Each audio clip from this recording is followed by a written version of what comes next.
Lelo yayo, lobeza mutninga. Donc biso tout aux alamsoka ba passager. Il y a un moment Papa Chéri na une de ses chansons là-bas, la vie ne vaut rien, rien ne vaut la vie. Donc tout l'ingana na bisoka quoi.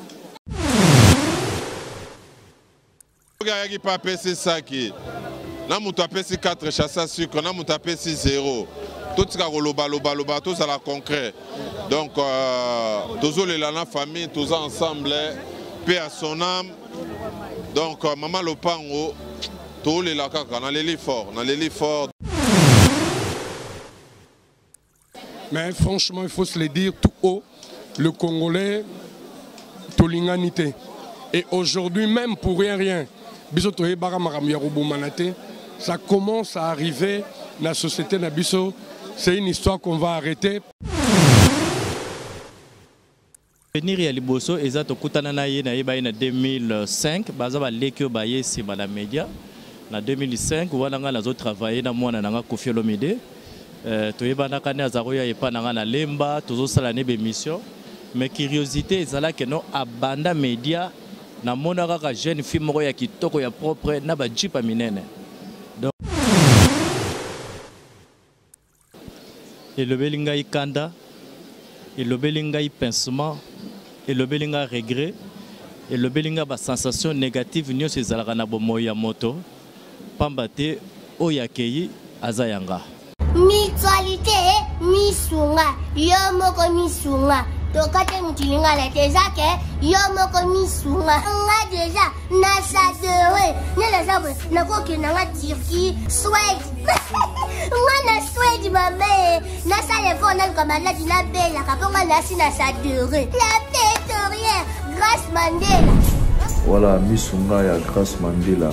La pétrolière quoi. Donc ngai na sina sadere et pour la mission à matu baza pe kuna na bosenga bukende kuna parce que ngai mo na sina sadere na ba mission na ngai misunga ya Grâce Mandela la pétrolière. Misunga ezali mutuelle na biso ya santé. Ngai mo na ba mission na nga toza déjà na katia misunga ko pesa yo soin en cas de problème na mboka so pe senge bi malibanda et bi mission kaka. Misunga ya mama Grâce Mandela. Allô? Ngaya wa santé eza misunga? Ah! Hey, okatelinga lingala pona santé mwana.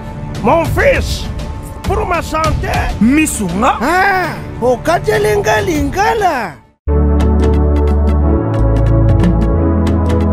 Bandeko, misunga ezali kokatela mutulingala te. Ezali mutuelle de santé. Oyo epesameli na batu nyonso.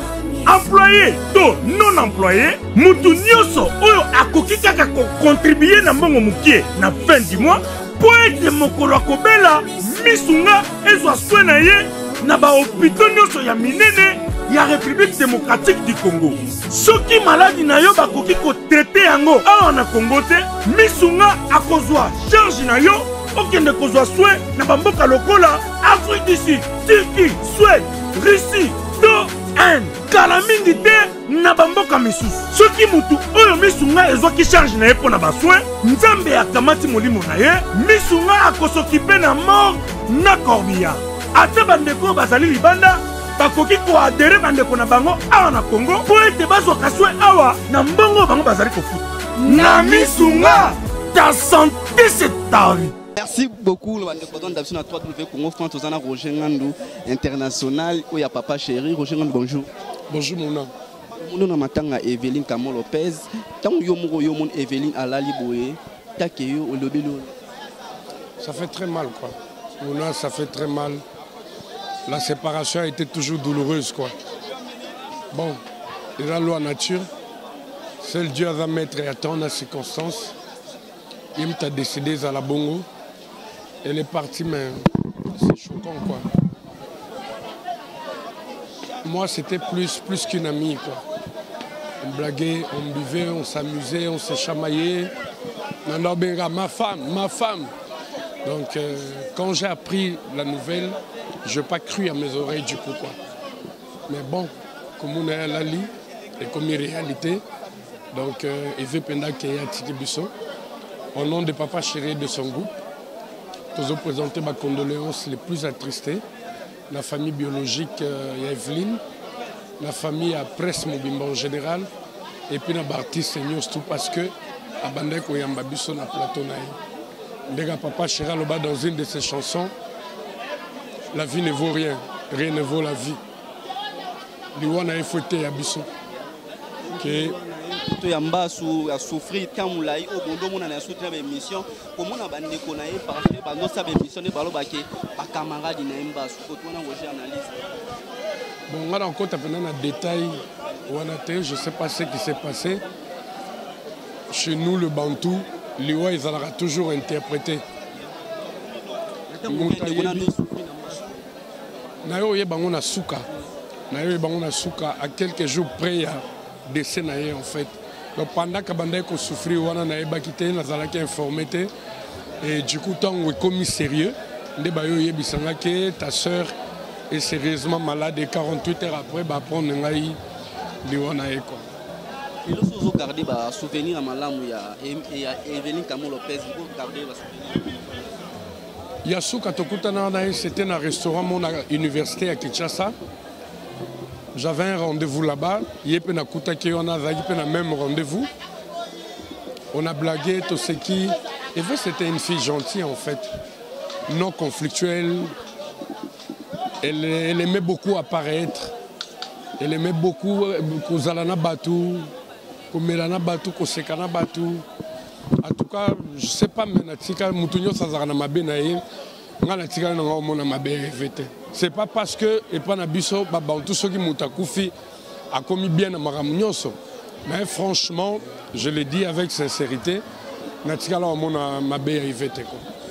Na rolo baba tebele balandi to moni bema oza bolingo andi ko na nomba musicien baye ba porter parole baye na mon famille à DCBG Mobimba lobi na mona ki monsaka lo na moni Roger Ngando ko ba tebele balandi moni.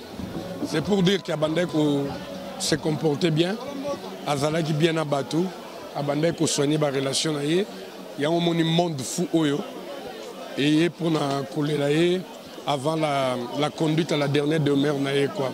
Tout ce que moi je dirais que voilà tout l'ingana kaka, tout l'ingana pour rien ne vaut la vie ne vaut rien. Ne papa Chéri Loba, ça sert à rien. Voyage maman aussi maman avion ça sert à rien koinana, kofingana. Pour jalouser Moutou, pour sala Moutou Mabé, parce que Bissotou toi va passager. Aujourd'hui c'est vrai, on ne le souhaite pas. Demain ça sera moi, après-demain ça sera toi. Bref, il faut plus faire du bien dans la vie que du mal. C'est vraiment important quoi. Ça fait mal, ça fait mal. On m'a émission sur internet, internet, mais l'internet Mabé. Moi, il y a un mongona te. Les lois sur internet, on va comme ça on est dans 6 mois les lois Evelyne, le bio Zalanga, le bio Zamoto Moussousou. Voilà. Et moi, il y a circonstances pour la famille à Evelyne. Donc, et Zalanga passe, père à Obela, mère à Koli.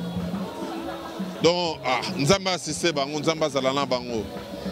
Parce que choc, on est les manquants, c'est trop. Parce que Evelyne, Agipeli Kondi, battante, soldat à famille. Mais les lois à sauter, Nzamba Asimba famille, Asunga famille, donc. De déposer un peu fleurs, on a compte ça va porte-parole, l'union des porte-parole, on a ma collègue Missoussou. Tu as qui rendre hommage à Maman Lopango, donc paix à son âme quoi. Merci beaucoup. Mais oui, Talipé, la team Ouata, mon Konzaouta qui Montréal, Canada, à Paris, pour nous vider mi-ange mi-démon, 2020 album Mezo Bima, mais toi on a concert le 22 dans le 29 en Turquie, à Istanbul.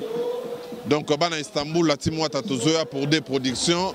Et puis tu as profité de ça dans le clip à côté à Istanbul. Le clip et album Mi-Ange Mi-Démon quoi, voilà. Merci beaucoup. Bonjour, rapporteur. Ouais, bonjour Yangande ko. Yangande, calme. Ouais. Matanga déjà awa lelo bazokende ko kunda Evelyne Kamo Lopez na o nyonso moni lelo na moni ke bolingo de Jézali na mo ba porter parole nyonso moni na ba musicien la ke bolingo ne ko na mtonga ndo na plateau lelo so souvenir malam ozo garder ya Evelyne ko zalani. Souvenir ya Kamo ezaka ayamanga tourna ba TV atikela ba espace bato ba otala biso ba bien no Kamo plan tadiba yeso ayambi après ça invité espace Evelyne na kabolate musicien muke o musicien munene ya yambaka batutu après ça batutu chance ezala musicien moke musicien monene azaro yamba bango yango moni lelo toye kolela eboye parce que le bienfait n'ont jamais été perdu ndenge baloba kaka donc Kamo vraiment a moto a contribué trop na carrière na nga et puis à au milieu du village na quand journaliste à Moto X donc va souvenir ça vraiment ébélé les appelants ébélé va souvenir ébélé na moi qui bino pe bosaki bosangana ki ba porte parole et sous qu'un DNS qui ba bibre ndoko tika 4 chassés ya secret na famille est-ce que les lopé les appels les lo moi bongisa même sous après matanga Kamo boko déposer pas maman na bango si après matanga to le gapé to mon mère na une idéologie ba chargeur ba porteur ba chauffeur bazalaka na ba association pourquoi pas biso bino na moni bozaki belé te na 4 na moni ak soki 8 personnes kaka ba misu ba yaki te ama sa misu baza empêcher mais to chef flair to gene to assister pe famille malgré ba misu baboyaki boule bakomi sango ya osala ngo be mission ko luka ba base c'est ka bino ba par rapport à 4 chata sika bo pesa ki fa bo luka bo pesa na moni merveille rambo lo baki fa bo luka bo pesa ta saki na place bo kende ko laksa 4 chata c'est bien soki ayaki pa pesa saki na mutu apesi 4 chassa sucre na mutu apesi 0 totika koloba to ça la concret donc tozolela na famille tous ensemble paix à son âme donc maman Lopango tout les la kaka na leli fort donc rien à dire quoi message na soko lancer na ba mélomane nyonso ba ndaka musique par rapport à CBS okolo bani donc CBS na ebi déjà ya chaîne à monene ba lukam tout ça ya remplacer émission. Un grand merci à la presse à télévision pour l'organisation. Très kitoko. Un grand merci à la première dame Mboka, la moni vice-gouverneur Mboka et Evelyne Azagi Star. Evelyne Azagi Star na façon na ya roulata. Azagi na styliste na ba look na ba mode na donc paix à son âme. Biso tuzawana tina suka masano. Donc, héritier Watana Baoutaï Canada, à Paris aussi, Samia, Jimmy Demon, parce que l'album, Jérobien Bazozela. Et puis le 22, le 29 mars, tout ça à Istanbul pour des concerts en Turquie. Tu profiter de ça, la clip à côté à Turquie, Bazela Mia, Jimmy Demon. Mais il faut qu'il se dans Matanga. Matanga, na Nikonka, formateur des boss. Baota la biso, ba junior Sito, ba Sele Mangaya, ba voyant en Turquie, tout le 22, le 29 en Turquie quoi, voilà. Merci. Ouais, c'est à moi de te remercier. Pour Aza famille na biso, Aza qui bien abatutu, ya ngomoni to ekabolama. To ekabolama na famille. En tant que collaborateur na bino ya musique parce que tous ba collaborateur na bino, biso ne to yambaka bino pour actualité kende. Eroyoka ki sango ya Evelyne Kamo Lopez ki atiki biso. Ozala écoute ki wapi pe au se senta kindengeni. Ouais, écoute nga na parler kuna bandal, mais avant Nzamba benga to zalaki Alexia biso ba nini ona ba bogelaki. Tout ça, il y a un maître Ibrahim, mais il y a un membre de l'orchestre, il y a un ingénieur Blaise Boula. En tout cas, c'est là que nous sommes. Après, si je suis tout le monde qui est Nzamba Pambola qui est à Memine PK. Après, si je suis Tokyo, Evelyne a Koufi. Donc, moi qui va 4 jours, 5 jours. Mais à ça, il est déjà bien. Nzamba a Biki Sakieme. Tokyo a Sousso, a Zome Maka. Après 4 jours, Tokyo Evelyne a Koufi. Et ça, là, il ne faut pas si tout ça n'a pas signé. En tout cas, je souhaite que mes condoléances à la famille, à nos journalistes, Nzamba Yamba bien à Boboto, tous les laïcs, à petit Nangaï, tout, aux familles. Donc, à Tika qui était depuis hier, tout ça, tout là, si tu as parlé, tu as les sous-sous. Il y a Willy Moucheni, tout Zalia, Bamissin Belé, Miel de Son, Bamissin Moussou Bazali, Bazangi, Bamsou Bavagé, présent, à souhaiter mes condoléances. Ambassadeur Richie Wata a souhaité mes condoléances. Na ba président JB, ba to belé bon. Na otoza to kabula na bango na pesi mon courage na chaîne Nabino. Chaîne aux opesa ba musicien Valère partout dans le monde entier. Yoku tozanga raté na mona Rabino bolanda rabiso pe ba star so tozanga problème. Otika rabiso te. Zonxil no ba mes condoléances. Wana bana poto tout Garisha Moba Michadaya. Ricky Mondo sous le Bouangala. Naïbi Kazole, la Dorothée Ferré, bana poto batua Kafi Dakamba Shisha Mabwana zolela Joli Mayala Ani Dembo Tabu Fatou Zain Envama Juju Mwanga le Playboy Nabi bango pe kuna poto matanga danger toujours Kamo Lopez. Merci beaucoup. Moi, question de curiosité. Le 28 février, Fally Ipupa Azo livré concert à Bercy. Moi, encouragement. Ouais, Fally Ipupa. Déjà, dans le bas, il y a un concert qui s'est bétamé dans le Kala. Problème est tout ça, la famille, des Oranjaki, des diaspora, des Zapé Awa, des Osalapé Awa. Bon, biso pesa musana biso toliaka na musala na lobaki yango déjà ke sonzamba sungie po asunga kaka oya kozwa kokabolango na batu oya ba province o bana ba problème ndambo mbongo kokende kuna pona osunga ba bola na batu mususu bazana baba. C'est le mot clé. Tolinga na kaka soto lingani moni tango bolingo yali okoboma muninga te okoyina muninga te okoyokela muninga zuwa te okolinga kosala ye mabete oyo yo kolinga basala yote faut ka tolingana. Mais franchement il faut se le dire tout haut, le Congolais tolinganité. Et aujourd'hui même pour rien biso toye bara makambo ya kobomana te, ça commence à arriver dans la société na biso. C'est une histoire qu'on va arrêter parce que salut mon grand, c'est une histoire qu'on doit arrêter parce que lelo yayo lobeza mutninga. Donc, biso tout aux alamsoka ba passager. Il y a un moment papa chéri dans une de ses chansons là-bas, la vie ne vaut rien, rien ne vaut la vie. Donc tout l'ingana na biso quoi. Vraiment, merci. Merci d'abord. Je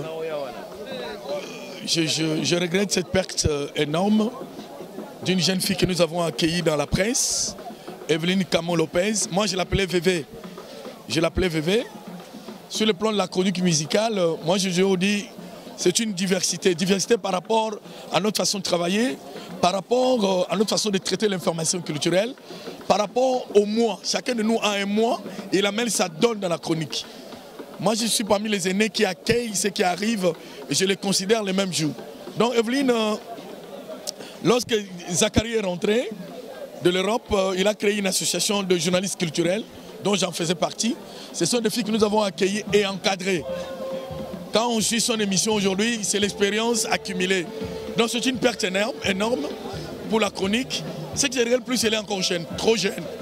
35 ans, elle est à flair d'âge. Elle part très tôt. Nous pleurons, nous regrettons.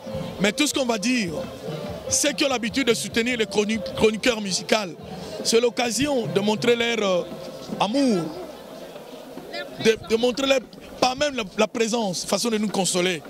On le voit. Ceux qu'on sait voir ici, mais ceux qui ne sont pas venus, nous regrettons. N'est-ce pas? Parce que ce travail ici est trop ingrat. On te considère lorsque tu passes à la télé. Quand tu ne passes plus à la télé, on t'oublie. On t'oublie. On n'a pas de syndicat, on n'a pas un endroit où quand quelqu'un meurt comme ça, va prendre l'argent pour l'enterrer. Il n'y a pas. Ce sont ces connaissances-là qui doivent contribuer. Nous remercions ceux qui ont contribué dans les comités pour que les obsèques se passent de cette façon. Mais on a perdu, non seulement qu'elle était belle, mais elle avait sa façon de travailler. Hein?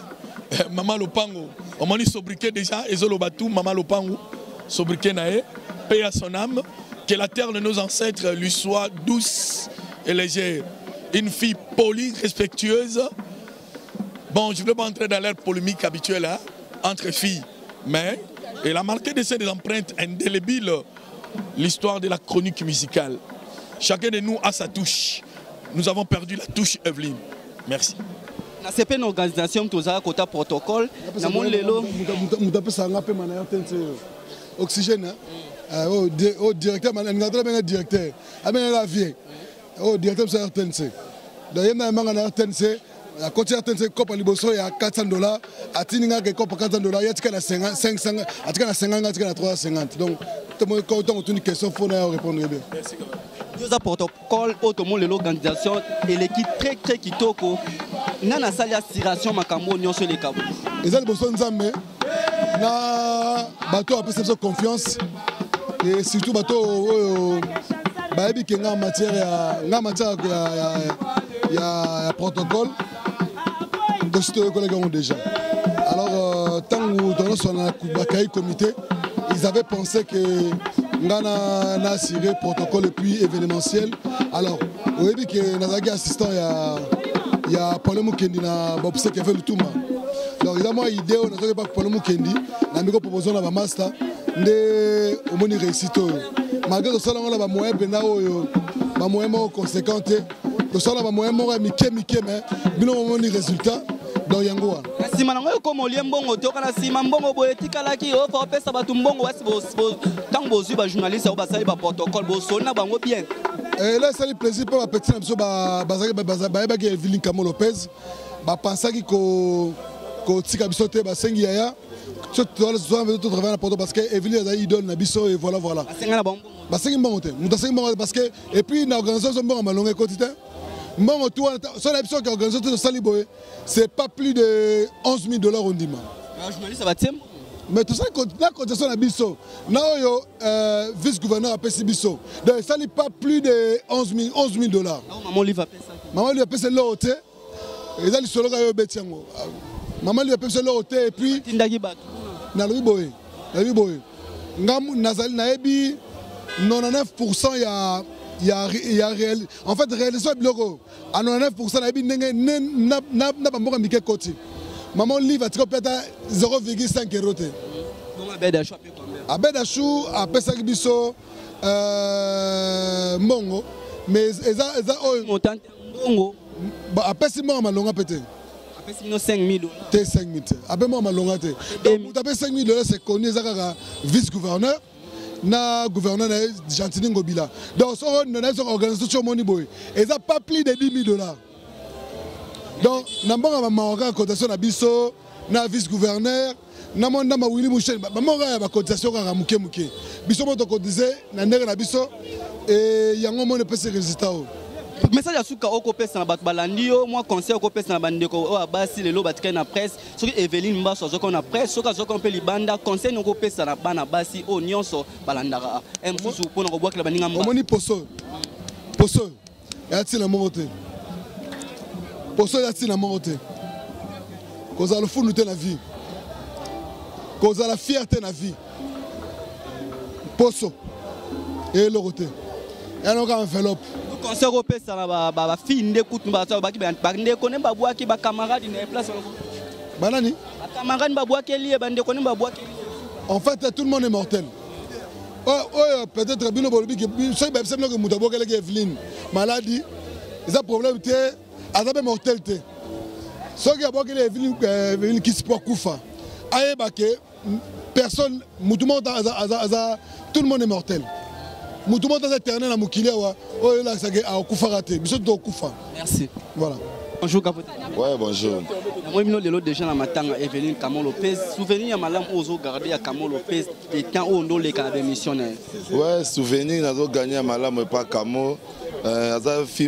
Qui d'abord pour respecter tout premièrement qui gentil sur un plateau en tout cas à l'aise quelque soit sambongo muke ou pesate et puis sur les missionné sous bayambiote ceux qui ont bien c'est que non comme on a yaki mais baboy koko en tout cas hier moi quand épisode dimanche soit si yaka boy soit ça et puis azaki trop le costo ya mbongo te lokola ba chroniqueur ba chroniqueuse vous za rapport les can émission na frako foot fo boy non puis c'est beaucoup tani en dehors il y a émission toi en dehors il y a plateau en tout cas ça tellement gentil tellement courtois dans un niveau moins possible donc la garder pour la souvenir et bela va couper même après 2 semaines avant d'ailleurs tout ça qui na kermesse il y a béni le visionnaire tout ça qui na déplique on a jour patron sombe ko carnet à sika to vendre qui n'est toujours c'est cadeau en tout cas jour encore qui sango ya liwa na ndima kité donc la ndima kité on dirait ba blague mais lelo vraiment tout le monde qui est la réalité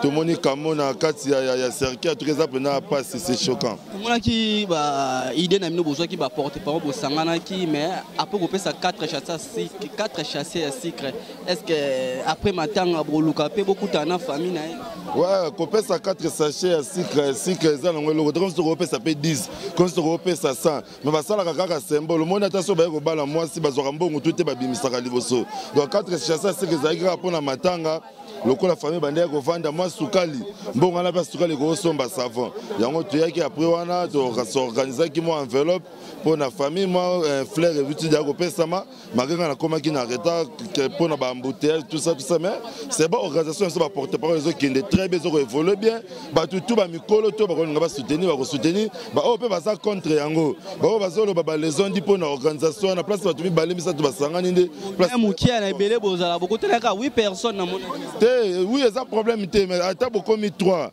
et bandele zakadi ata mi balé ba place 2-3 personnes ba se rendre place nzambaza et le retour bandaka na moko pe comme mi balé donc on a remarqué nombre ya 8 personnes c'est que déjà organisation na biso et puis les sanga na biso ça ko évolue bien tout le monde pomba des pliques dans kin ouais pomba zana kin mais obika tona ba matanga belé ah déjà le kola ya zate tombe biso te représenter des pliques. Donc c'est bon, donc il y a ça bon occupation encore peu moins déranger qui banine mais en tout cas il y a qui m'attend à la banda, la vanda qui na famille tout ça donc d'aller bon. Merci. OK, merci. Ku venanga Charlie Bala Kalelo batebel bazota la yo namoni tant o to pesa témoignage tant yo mon kota la Evelyn Kamo Lopez et Lobelioni. Et Lobelinga mawa. Et Lobelinga ikanda. Et Lobelinga pincement. Et Lobelinga regret. Et le belinga ba sensation négative nyo se zalaka na bomoyi ya moto pambate oyakei azayanga. Souvenir malam no zo garder ya Kamo Lopez.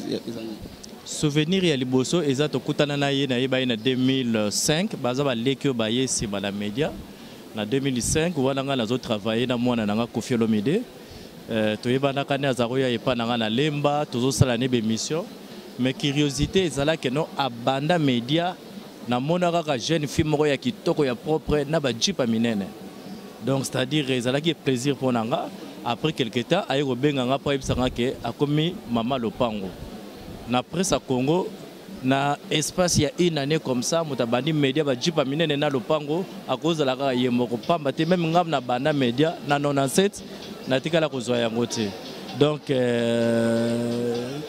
souvenir à Soukeza na auto meme na Braza dernièrement, c'est-à-dire voyage à Souka.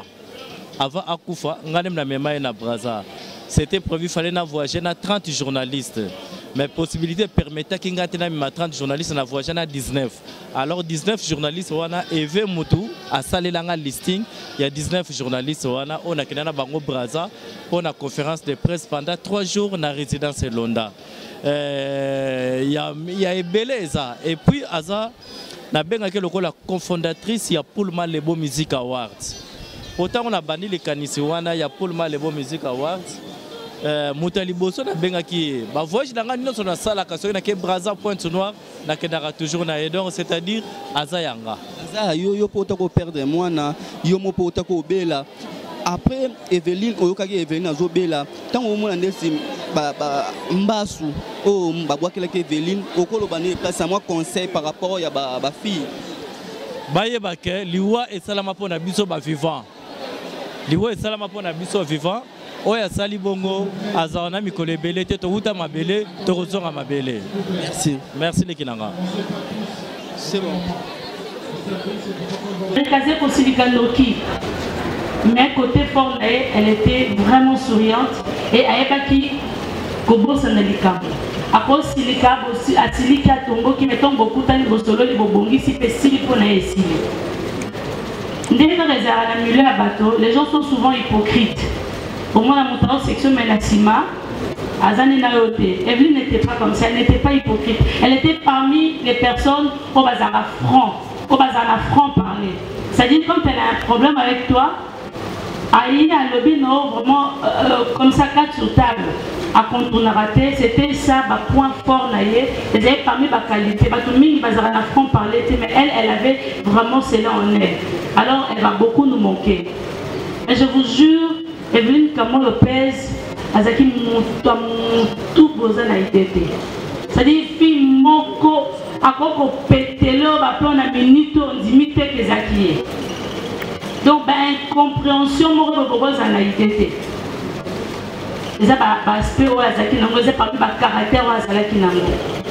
Et c'était une femme, une dame qui aimait s'habiller. Elle disait toujours, Gisèle Malaza stylé, Malaza Nicki Minaj. Je dis, Manga Mazoé Bango, to voyager na ebele, il suffit otala atala ba photo anenge za na ba fiche au moins comment est-ce qu'elle aimait s'habiller. Yango le moni presque tant tozo de la tolobi non, to rendre hommage moko digne de son nom. Na ba décor, na ba qualité, même habillement na ye, eza ba tenue moko, le lenge ya linga kola tato kunda pe na forme parce qu'elle aimait ça. Alors elle va beaucoup nous manquer. Elle va vraiment beaucoup nous manquer. Particularité de Dieudonné Angumba, pendant l'émission à cause de la idéologie, mon babé Nango évangile selon Kamo Lopez. Ça veut dire, avant Mutualité, Misunga, Yomoko Misunga. Tokate mutilinga la tezake, Yomoko Misunga. Nga déjà, Nasa Dewe, Nela Zabre, Nakoki Nanga Turquie, Suède. Nga na Suède, ma mère. Nasa les fonds, comme la dina belle, Kaponga Nasi Nasa Dewe. La pétrolière, Grâce Mandela. Voilà, Misunga ya Grâce Mandela, la pétrolière quoi. Donc, Ngai Nasi Nasa Dewe, et puis la mission à Matou, Bazape Kuna, on a Bosenga. Bukende kuna parce que ngai mo na sina sadere na ba mission na ngai Misunga ya Grâce Mandela la pétrolière. Misunga ezali mutuelle na biso ya santé. Ngai moko na ba mission na nga toza déjà na kati ya Misunga ekopesa yo soin en cas de problème na mboka so pe sengi bi malibanda et bi mission kaka. Misunga ya mama Grâce Mandela. Allô ngaya wa santé eza Misunga. Ah! Hey, okatelinga lingala pour la santé mwana. Mon fils, pour ma santé, Misunga. Ah, okatelinga lingala. Bandeko, Misunga ezali kokatela mutulingala te. Ezali mutuelle de santé. Oyo epesameli na batu nyonso. Employé to non employé, mutu nyonso oyo akoki kaka contribuer na mbongo mukie na fin du mois pour être mokolo kobela Misunga ezwa soin na ye na ba hôpitaux nyonso ya minene ya République démocratique du Congo. Soki maladi na yo bakoki ko traiter yango awa na Congo te, Misunga akozwa charge na yo okende kozwa soin na bamboka lokola Afrique du Sud, Turquie, Suède, Russie, to kala mingi te na bamboka misusu. Soki mutu oyo Misunga ezwaki charge na ye mpo na basoin, Nzambe akamati molimo na ye, Misunga akosokipe na mort na corbillard. Ate bandeko bazali libanda bakoki koadere bandeko na bango awa na Congo po ete bazwaka soin awa na mbongo bango bazali kofuta. Na Misunga, ta santé c'est ta vie.